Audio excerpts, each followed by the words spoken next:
Robin Sidel's with us this morning. Robin? Good morning. I was just saying, I still have a paper savings bond that somebody bought me way back in 1976 or something. I never cashed it in. I held on to it. You and millions of others. Somewhere. Right. Those are gone. They're a thing of the past, huh? Yeah, last summer the Treasury Department announced, the Commissioner of the Public Debt announced that they were going to do away with paper savings bonds starting at the beginning of this year. And so I kind of reached out to a bunch of people who are, you know, big fans of the paper savings bonds, and many were surprised. Savers. Many were surprised to find out that they could no longer go into their local bank branch and buy them.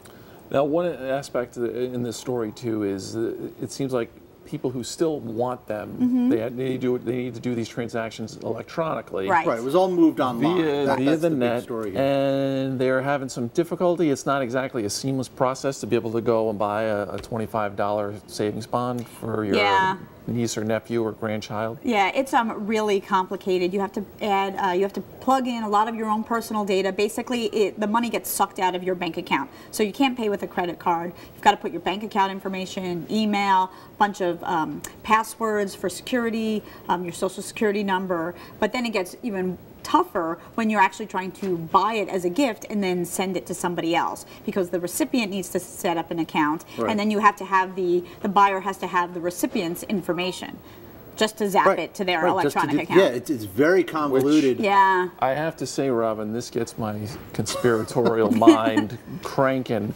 because you would think if the government really wanted people saving as opposed to consuming, it would make it easier. They would make it easier for them to buy savings bonds. And I thought in your story, the little anecdote that you had about the woman, the teacher in Jersey City, who is now, instead of being able to, instead of giving the savings bonds, she's now going to switch to gift cards. Right. Which it's consumption. Exactly. Right. And I think this is, you know, and I'm sure that you know, I am being conspiratorial here, but you know, is it possible that maybe the Treasury and the Fed are making it a little bit harder for people to save than it otherwise should be? Can you address that head on, Robin? That is very conspiratorial. Well, look, I mean, the fact is that the sales of savings bonds have been going down for years because people are finding other financial instruments that are that they're more comfortable with. 529 college savings accounts, mutual funds. You know, savings bonds are thought of as a different era. They're what your grandparents buy. And that sort of gets to the heart of this story, right? It's more than just a fact that you are buying an investment for yourself or for somebody else. It's sort of the history of it. It's the idea behind it. It's what you start your kids off with. You know, this goes back to the 30s when they were trying to rebuild the country, right? I mean, it's more than just the investment. Right. But a lot of people have also told me that, I mean, people at the bank don't even know what savings bonds are anymore because nobody buys them. So people would go in to find out, you know, what the value was of their bond, and they would, people at the bank wouldn't even know. So, I mean, it's been going downhill, and they've become anachronistic, but the federal government isn't making it any easier. Yeah, it's kind of sad. It's kind of sad. But it's you know, it's progress, maybe. I don't know. Yeah, that's the thing. I mean, to the Fed, to the government, it doesn't pay for them to make the paper bonds anymore. I understand that's all well and good. But for the people buying them, it paid in terms of you were setting, the idea was that you were setting your children up or your grandchildren, remember, with this idea of saving for the future.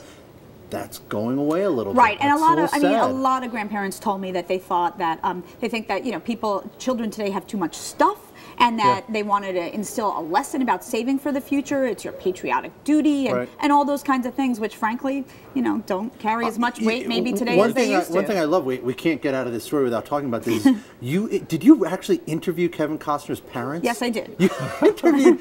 How did that come about? A person who knew a person put me in touch with a banker, and the banker said he had some clients who were dealing with this, and I said, well, who are those clients? Can I talk to them? And he said, sure. And are they still buying? Are they still buying savings bonds for Kevin Costner? I don't know, but I don't know. Have you seen his movies lately? Maybe he needs them. I don't know. I gotta say though too, you know, I may be, you know, I'm a little tinfoil hat it's okay, over John. the, We love you know, in terms of the, you know, how hard they're making it to buy them.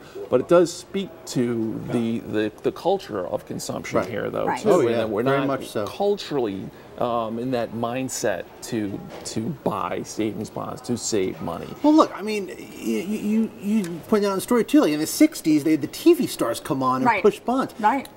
Could you imagine, who are the TV stars? Jersey Shore? I don't know. Could you imagine the situation pushing war bonds? Well, also I think, it's just the culture has changed so much. There's this instant gratification today among kids, right? Nobody, I mean, even back then, right? Kids would, see savings bonds as one of the comments on our website today was, I got savings bonds and I viewed them as like, same as getting socks. Yeah. And so kids, didn't like it. It was boring. They didn't know what it meant. But I talked to so many people in their 20s, 30s, 40s who said, you know what, those savings bonds came in really handy when I graduated from college and needed to buy a car or help, fund my education. Imagine that. Yeah, especially with the student loan situation that we have now.